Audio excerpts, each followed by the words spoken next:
Over the next few days, Brindle practiced gentleness like it was his new favorite sport. He practiced walking through the village without bumping things. He practiced sitting down slowly so that he didn't create a mini earthquake.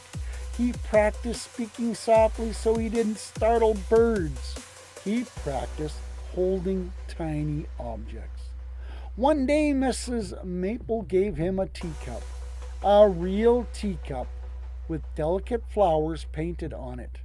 Brindle held it in two claws and whispered, "I am the teacup guardian." Mrs. Maple nodded seriously, "Yes, you are." Brindle took one step. His foot landed softly, no shaking, no wobble. He took another step. Still good. Then a butterfly landed on his nose. Brindle froze so hard he became a dragon statue.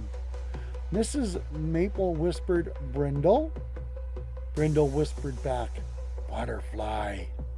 Mrs. Maple smiled, "It likes you." The butterfly flapped its wings gently and flew away. Brindle exhaled slowly, "I did not sneeze." Mrs. Maple clapped, "Progress!"